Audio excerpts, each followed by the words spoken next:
How to access game data on iPhone. To get started, first of all go ahead and open up the Files application on your phone. The Files app serves as a central hub for managing files on your device and in cloud storage.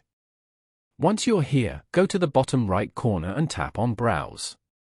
Go to the Locations section and go to iCloud Drive.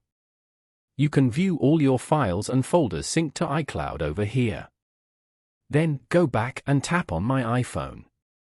Here, you can view all the folders saved to your phone. If you find a game folder, then tap to open that folder from here.